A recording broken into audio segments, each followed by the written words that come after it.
Good morning, good evening, wherever you are in the world, and welcome to another episode of the After Game Unwind podcast.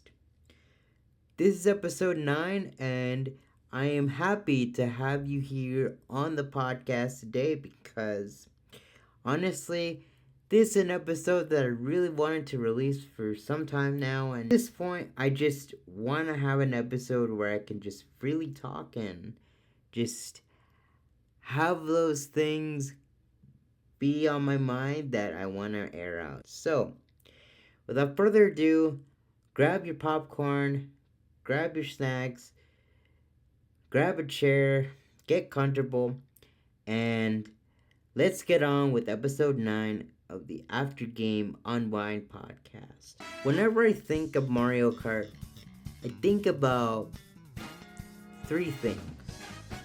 First is the gameplay. What is the gameplay going to be like? Because gameplay is all the rise in Mario Kart because it's such a fun series to play every now and again. Secondly, I think about the items. How are the items gonna affect the gameplay in a way that is interesting, fun, and chaotic? And what sort of things need to happen in order for you to win first place? And third, what about the tracks? The tracks are especially a big part of Mario Kart where, there's different scenery, there's different ways that the track can utilize the racing aspect. And I think Mario Kart varies greatly when it comes to track design, to what it could be like, and how it goes beyond what the racing scene is like. One of my favorite ones that is particularly simple and mostly unforgettable, I'll have to say, honestly, it is Mario Kart Stadium. And yeah, I'll be completely honest, it is the first track in Mario Kart 8. And I get Mario Kart 8 is not really the best Mario Kart out there, and is the most recent one, aside from World. But I have a special thing for it where it just brings out the little things in me that have so much nostalgia, because I remember so many of the other tracks that have the simplicity in them, and Mario Kart Stadium actually fulfills that for me because it's not a track where you get to have all these twists and turns, and while a track filled with twists and turns and everything that is bombarded goes around the corner is great and just amazing, the simple tracks really do need some love because honestly it's the first thing that you see when you step into the Mushroom Cup, or when you step into the first course of the next cup that is coming. Honestly, Mario Kart Stadium couldn't be further from that. It's a simple course and simple mechanics to help you learn what the game is all about. Number 2 has got to be one of these tracks that, that feature a Koopa shell and just some twists and turns that make it so unique that it just makes you wonder, what did Nintendo do to make such a memorable track in Mario Kart Wii? I am talking about Koopa Cape from Mario Kart Wii. And Koopa Cape is one of those tracks that is very simple. It's in the simple category, but it's so fun that you want to go ahead and race and race and race. And to be honest, I couldn't blame you because the track has so many twists and turns to a point where it keeps it going and it doesn't stop. And the water sections are just magnificent. How the music changes is just magnificent. And overall track in general, it's just amazing, man. It's just really amazing. And for such a simple track with such great design, I I think this is among one of my favorites. When I first saw this track in Mario Kart 7, I thought to myself, what in the heck did Nintendo do now? Because it was so beautiful. It was amazing. And it acted like a pinball machine. It really did. With all the sounds and everything. And just the atmosphere. And every twist and little turn that's happened. It's just that great of a track. And I am talking about Waluigi Pinball from Mario Kart DS, Mario Kart 7, and Mario Kart 8 Deluxe. This track is among the most iconic tracks in the Mario Kart series because it's one of those tracks that when you race on it, you feel like you're in a pinball machine. You're just like little racers or little people in a pinball machine, like you're in 3D pinball, like in Windows XP, that you get to race around in a pinball machine with all these different things that come and go, and it's such a fun track that you want to play this over and over again. Like I said with Koopa Cape, you play this over and over again and you don't stop because it's such a fun track to get excitement out of. And Nintendo at first didn't know what to do with the track because Mario Kart DS had the beta demo.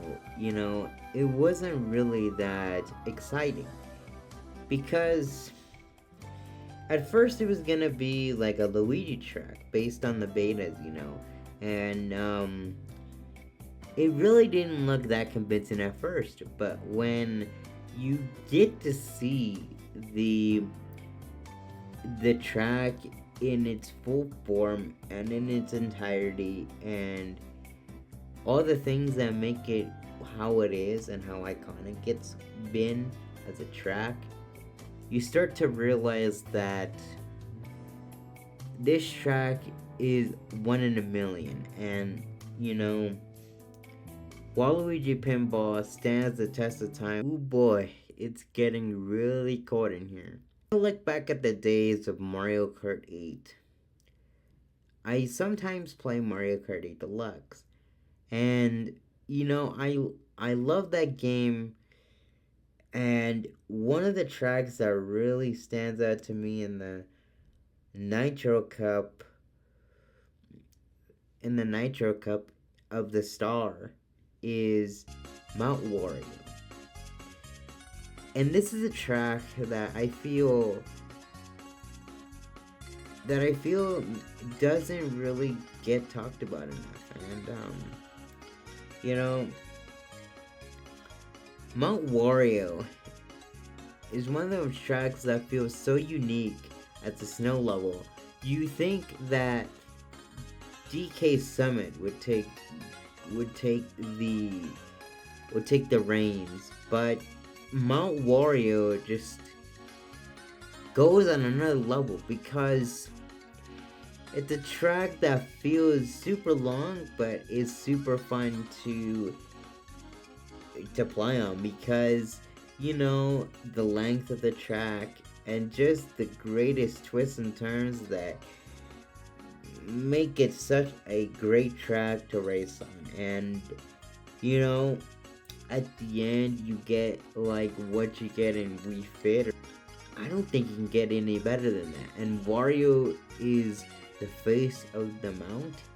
Like, that's crazy, man. The rich fat dude, the rich fat dude, Wario, the rich fat dude Wario, because he gets all the money. He's just the jolly fat man. You really just it really just makes it all the worthwhile. And yeah, I bet Wario was ranking in those dollars just so he can get his own mountain based off of him in snow. In fact, in snow, which that doesn't happen to a character. That really doesn't happen to a character. Except for Luigi, maybe a lot of Mario, and maybe one set of Peach, but no attention to Wario. And I'm glad that Wario gets his own mountain based off him and gets to make a lot of moolah in the end. When Mario Kart 7 released, I thought it wasn't gonna have that many great tracks. And I'll be honest, I just didn't see the point of like getting the game at some capacity. But the more and more I played it, and the more I put the time into these tracks, and the time I put into Mario Kart 8 Deluxe, I started to realize one track in particular that is really just another ice level and is really fun in terms of what Mario Kart track is.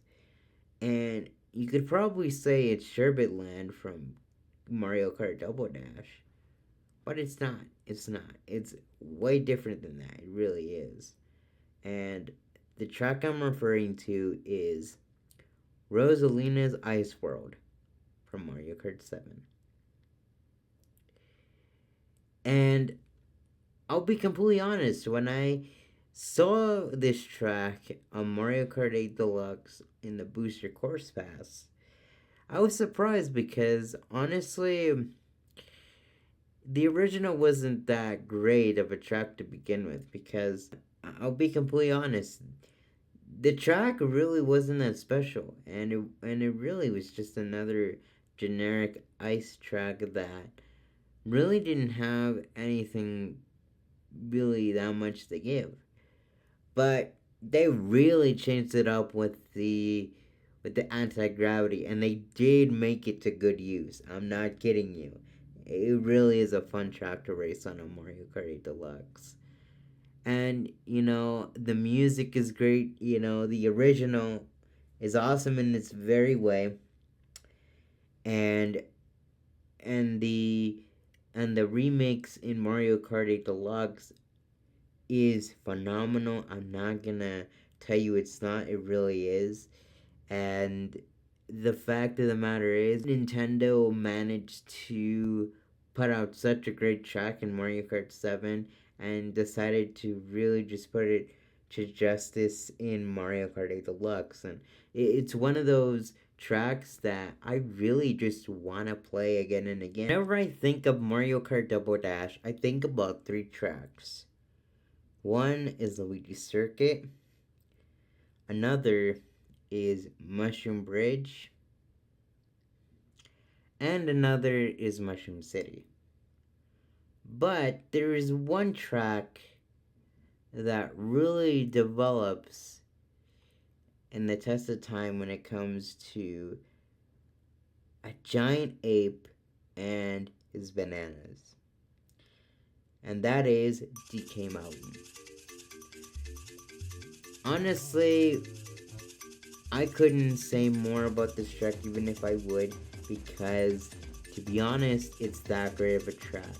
It's so simple yet so fun, and the fact that you get the experience in a two character card experience, I think that Nintendo did it justice. And for Mario Kart 8 Deluxe, it was great as a one-person track as well. It really was. And the volcano and just the jungle aspect, it's great. It's great that Nintendo capitalize on those different things. And it really fits DK, it really does. It really fits the Kong.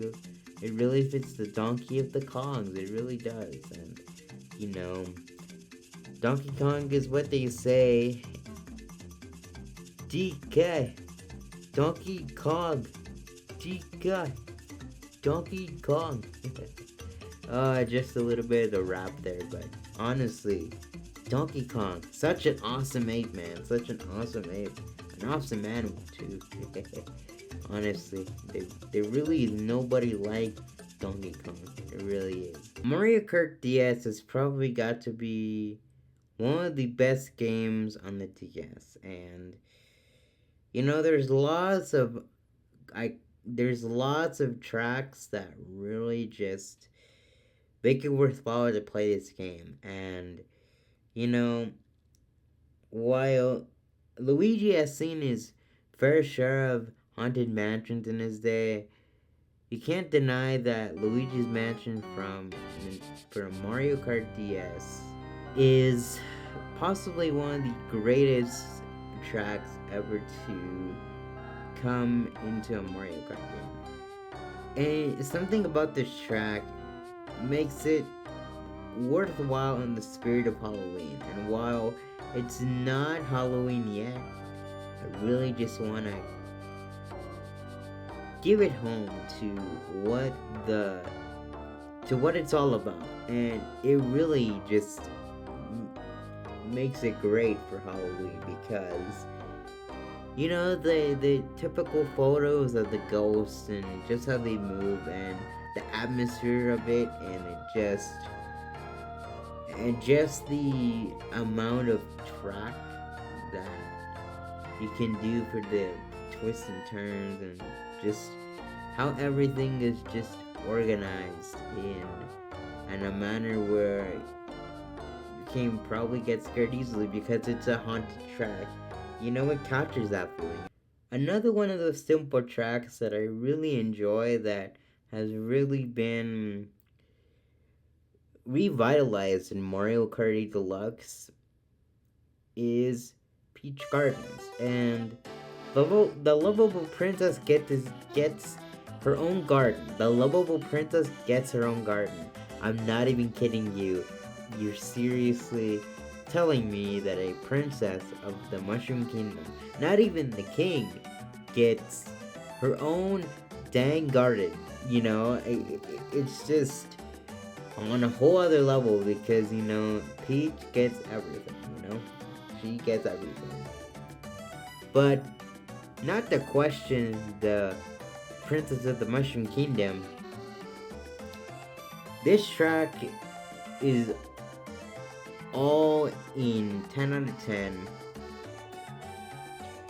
Just a wonderful experience, because, you know, the statues that are made of Mario, Luigi, and Peach, the grass statues that are made of them, just amazing. The track as a whole is very simple, very just straight to the point. It's really just something that makes you wonder, like, how did Peach get this particular garden to herself?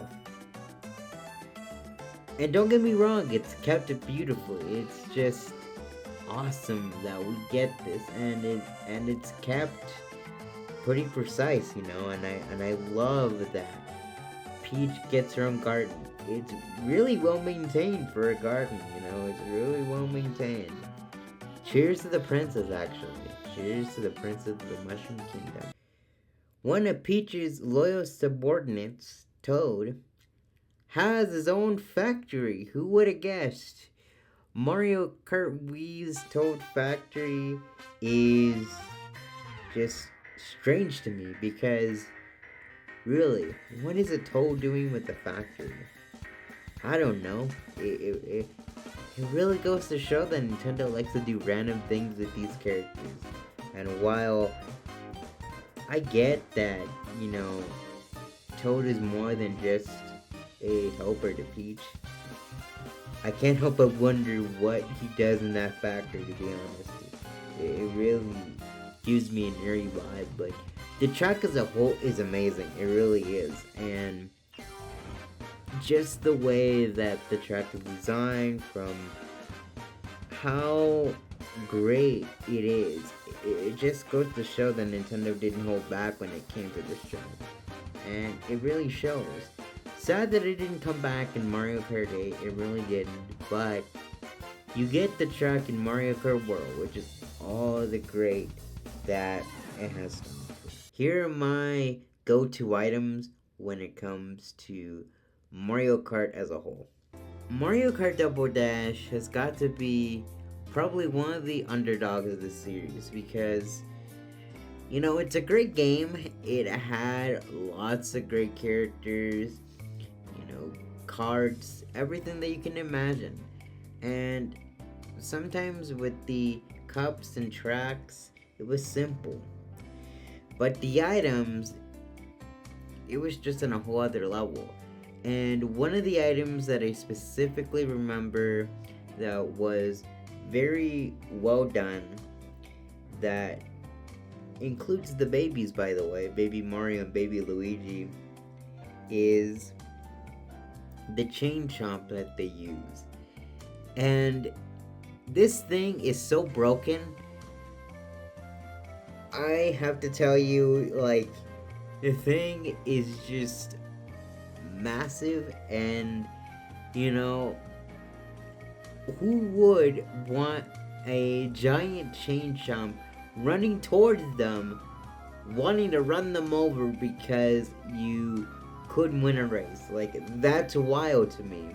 That's literally wild to me. And in some aspects it is broken, but it is very fun to use, considering how baby Mario and baby Luigi go on the thing and act like it's a ride. It like, I'm not even kidding you, it really is that fun to use. So, you know, do what you will.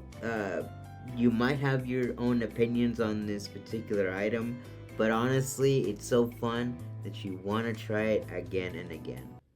It's a shame that this item has not come back in Mario Kart Wii, because honestly, it was one of the best items that, you know, that was very incredibly fun to use. Not completely broken, since you could, like, hit, you know, the obstacles in the race and stuff like that in the track.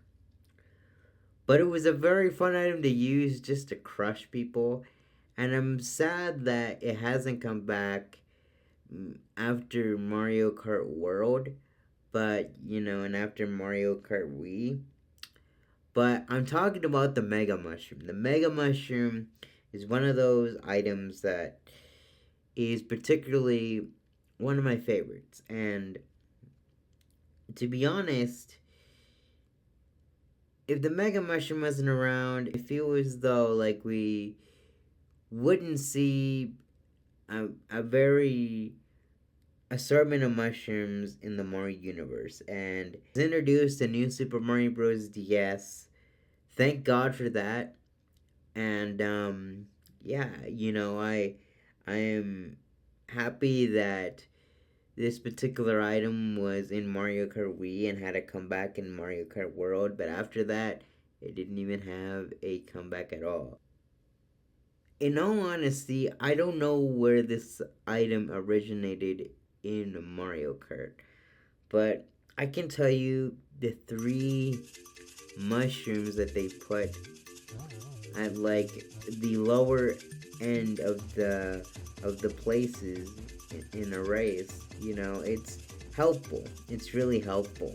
And the thing about it is that, you know, that you get a really good speed boost with three mushrooms on your side. And while it's not really that special, I think, in a sense, if you get a mushroom or three, you know, it really gives you a speed boost. And of course, you know, I gotta give it to the mushrooms.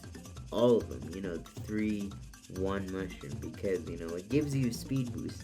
It gives you a speed boost, and that's the great thing about it. It's not even that broken. It's just awesome to use because, like, the grass is hard to get through, or the cement is hard to get through in the track that you're racing, and you just need an extra boost just to get through the race. And that's the cool thing about it. That's really the cool thing about it. And I thank Nintendo just for implementing this sort of item, because otherwise the race would be damn near impossible to complete, because you didn't have an item like the mushroom or the 3 mushrooms on your hands. Another item I don't know which Mario Kart originated from is the bomb. And the bomb in most Mario games is like a little enemy that you jump on and it just blows up. But in the Mario Kart series, it's used more like a projectile, and you can blow stuff up, like I said, in the mainstay Mario games, to knock people over. Yeah, to be honest, this particular item can give me like a love dislike relationship with the game, because in one way it's amazing that you get an item that can spin people off the edge to where they don't know what they did, they don't know what the place they are in, and they just fall to like 8th place or 12th, depending on how many races they are. And it's just amazing to watch. And but on the other hand, we got the CPUs or another person using the item, and it knocks you over. It just is a terrible thing to happen, because you just lost the race and you don't know how to get back without just having some sort of item that can help you, that can really help you in this instance. But seriously, it's an awesome item, and I like to say to the Bob-omb, like a little buddy, because it's so tiny, it's so small. It really is. It's so small. Like, I'm not even kidding you. It's so small. I'll be the first to tell you that Super Smash Brothers is probably one of my go-to series as well, along with Mario Kart. And while there's some things that I feel that make Super Smash Brothers a less better game than what Mario Kart is, I still enjoy it. I still really enjoy it. And well, I want to go over maps to fight on in the game. Metroid you can never go wrong with, and Norfair is one of those stages that I think is amazing. And the awesome music, the atmosphere, and just the traps that go along with this is just it's just great. It's just really great. And while it may be a simple course here and there, I think it has potential to be a greater course than it already is. Metroid you can never go wrong with, and I know I haven't played too much of Metroid, didn't really get an idea, but when it comes to a stage based on the Metroid series, you can never go wrong. Another one of these simple stages that I think deserve a little bit of love is from the F-Zero series, and it's called Port Town Arrow Dive, and this is Captain Falcon's stage. Seriously, the stage is really just amazing to look at, and a moving platform that acts like a race, don't get me wrong, that's amazing. That's really amazing. And it's super simple, it really is. And while that may be something of criticism, I think it benefits from that really greatly. And while the fast the fast speed of the track really keeps it going, it has the vibe of the F-Zero series as a whole. Cause that game in and of itself is really fast and really enjoyable if you really want a speedy experience. Final Fantasy, I haven't played the game a lot, but I hear it's a really great series. And when I get to play Super Smash Brothers, I play on the Midgar stage that is based on Final Fantasy that has Cloud as a fighter. And every time I boot up Midgar in Super Smash Brothers Ultimate, I think it's very unique from the other ones that you can fight on, because with a stage like that, there's a lot going on. There really is a lot going on. And when you have your characters fight one on one or 3 or 4, whatever the deal, it's really just made for a chaotic time. And the things that happen on this particular stage happen in Midgar, no joke. Because the particular things that happen in Midgar are staying in Midgar. They really are. And it's no joke. It really is no joke. And honestly, it really is, because the things that happen in Midgar stay in Midgar. The fire stick, whatever, the fire bar thing. And honestly, it's a really good one. I usually just use it for the sword fighters, for Marth, maybe even Mario, or I guess just on Roy as well. But you can never go wrong with this one. This has the potential of a fire bar from the Super Mario Brothers games, but it equals as a sword, because if you're in a pinch and you need to, of course, add an extra sword to the mix, there it is. Another item that comes very handy in time of need, probably the blue shell from Mario, from the Mario series. And while I never liked this item in Mario Kart, Super Smash Bros. Did take it a little bit on the lighter side. And whenever you get this item in a match, you see it fly around and it tries to catch the person that you're trying to beat, your opponent. And it does a great job. It kind of acts like the blue shell in Mario Kart, but without the explosion. The assist trophies, for the most part, are really great. They contain any character from Pokemon, Mario, or just something from fighting characters, all the sort, right? And whatever character you get is kind of random. And they come with their own special powers. And it's just amazing to see what they do. And they're helpful in a fight, don't get me wrong.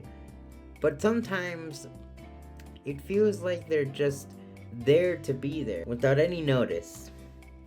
You know, and sometimes it does drive me nuts, but that's the fun of it. You get a different character each time, like the Pokemon Ball, you know. But I would say this is a little bit more awesome.